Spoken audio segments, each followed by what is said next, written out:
All right, what can he do? Our next guest is a wrestling superstar, heavy metal frontman, podcast host, and also an actor who's returning to a killer film franchise just in time for Halloween. In the Christmas slasher Terrifier 3, Chris returns as Burke, a nurse at the psychiatric hospital, is trying to survive a killer clown playing Santa Claus. Okay. This is scaring the heck out of me. The film hits theaters on Friday. Chris Jericho, nice to have you back on Good It's great to be here. Trying to survive and doesn't do a very good job of it. Spoiler alert. Yes. No. Yes. Well, the Terrifier franchise is known for being ultra gory and super depraved, so I fall right into that trap. So let me ask you something. You just spoiled it for a lot of people, but it doesn't matter, right? The journey. Well, that's the idea. The journey is so good that you don't even care. Yeah, not too many people make it out of the Terrifier movies, but for the fans that like this style of horror, it is completely crazy. Crazy. So it's very exciting. You know what you've been able to do? Well, this is your second, so you survived.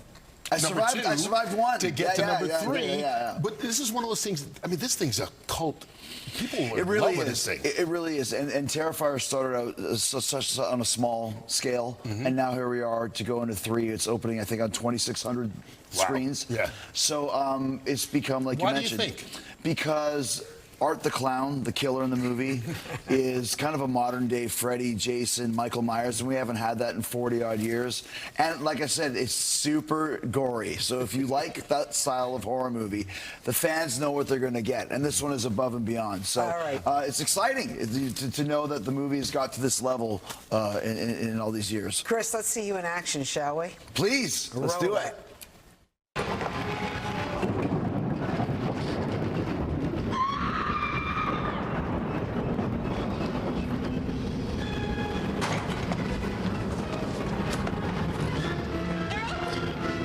Dean, I need you to get down here now. Cell 3, East Wing. I think we have a situation. Over.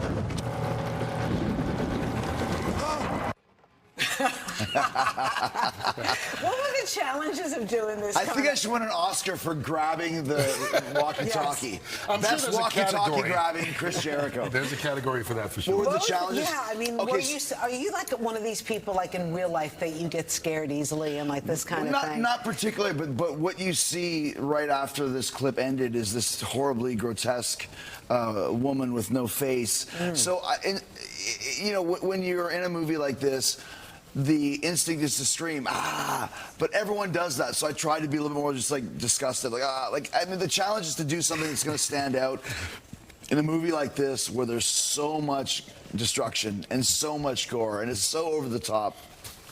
How can you stand out? So I try to be a little bit more like demure. Do the opposite. Yes. Demure. A little bit more of the subtle type vibe. So I'm expecting to win an Emmy in Lithuania for this one, for sure. Why do you think so many former wrestlers are turning into actors? I mean, The Rock kind of got it started. Sure. John Cena, Dave Bautista. Yeah. I mean, you've been doing it. What is it that translates between the two?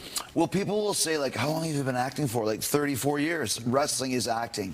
The moves and the matches are important, but they're not as important as the character that you play.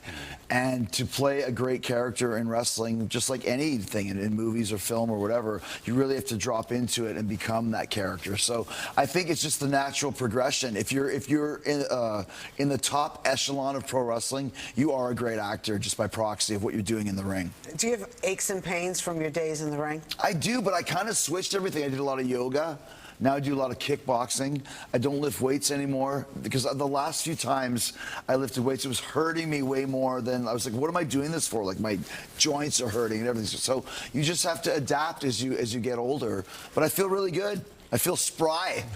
That's the word of the day, spry. It's the opposite of demure, I think. Yeah, demure and spry. Chris Jericho, demure and spry on Good Day New York. Hey, you come from an athletic family. We were talking earlier. Your dad, Ted Irvin, played 5 years with the Rangers. You were born on Long Island because of it. Manhasset, Long Island, yeah. There he is right there. Yeah, my dad played from 67 to 77 and 5 years with the Rangers. And I specifically remember watching him play in the garden. I can see it in my head, like kind of this is the rink. I was sitting there and I was looking at him. I was mad that he wasn't waving to me when he was playing on the ice. And it was so loud too. My grandma had made me like a sweater, and I remember just doing this with my sweater because I thought it was too loud. And then 20 years later, I headlined the garden many times with WWE. So it was a full circle Irvin moment. That's cool. Wow. Yeah. Okay, and now you're a screamer.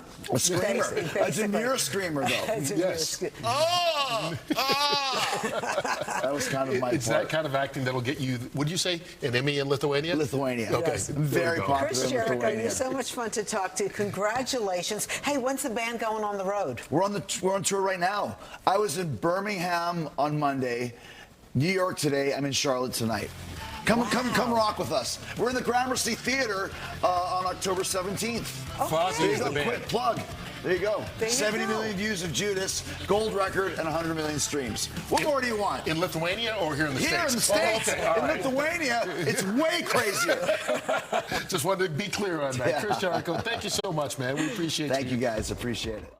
Every year, the ASPCA recognizes people and animal heroes alike who make a difference in the lives of others. And this year, the organization has chosen this good girl, Harper, as their dog of the year after being rescued from a hoarding case. Harper now works as a search and rescue dog with her owner, Edward Ruiz, saving lives all across the country when disaster strikes. Here to tell us a little bit more about Harper's big honor is her owner, Edward Ruiz, and President and CEO of the ASPCA, Matt Bershotker. Thanks for being with us. And Harper! Yeah, Hey, Harper. sweetie. Hey, what a sweet dog.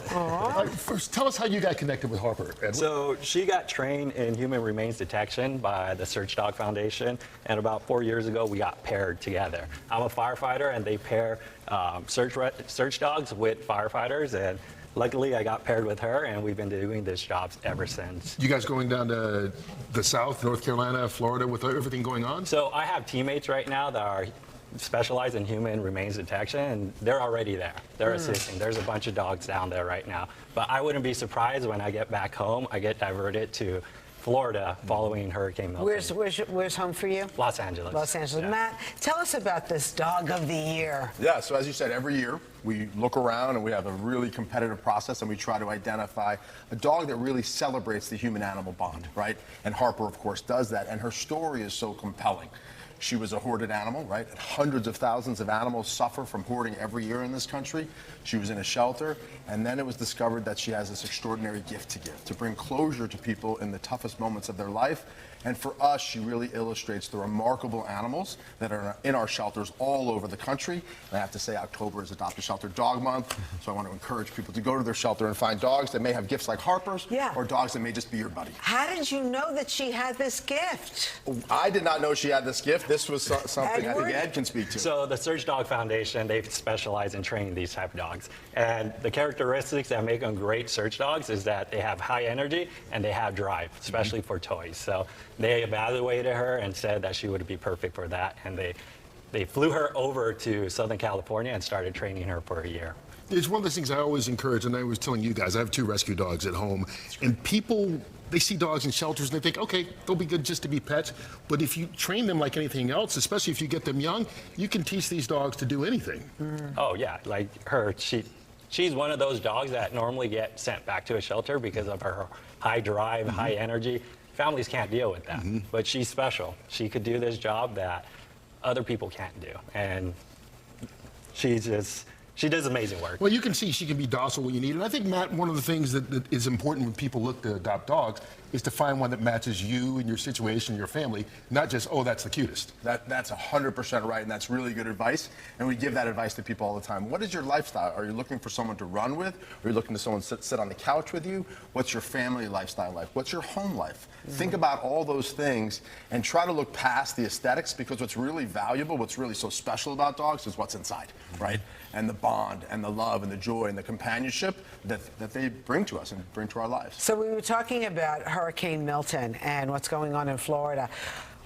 How does the ASPCA kind of prepare for something like this? Right, so thank you, it's a great question. So the ASPCA has a highly trained disaster response team, and we're actually deployed right now in Asheville to Hurricane Helene. where we're doing search and rescue. We are in the process of erecting a temporary shelter. We're also doing food and supply distribution to the impacted areas, and we are trying to provide some vet services as well to the impacted area.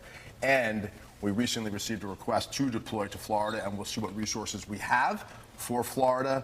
And we've also established a $3 million disaster relief fund to help the animals and the shelters that have been impacted by these storms. How many animals do you think he'll, be in contact with after this storm? At this point, it's really difficult to know the exact number of animals. We'll prepare for several hundred in our temporary Several facility. hundred? Well, Is it because people just get so nervous they leave their pet, or like they get, Or the animal runs away because of the separated? storm or whatever. There's a lot of different circumstances that can happen. Most people, really, since Katrina, have not left their pets. And what we've also seen is communities prepare for these disasters in a much more thoughtful way, where there's co-sheltering opportunities for people. Oops. But, Hi, Harper. what Helene did to the southeastern part of the United States was pretty devastating. Harper getting a treat today? Because she's been such a sweetie. She got a pup cup this morning. Okay, you bribed her in advance, Yeah. is what you did. Well, thank you so much.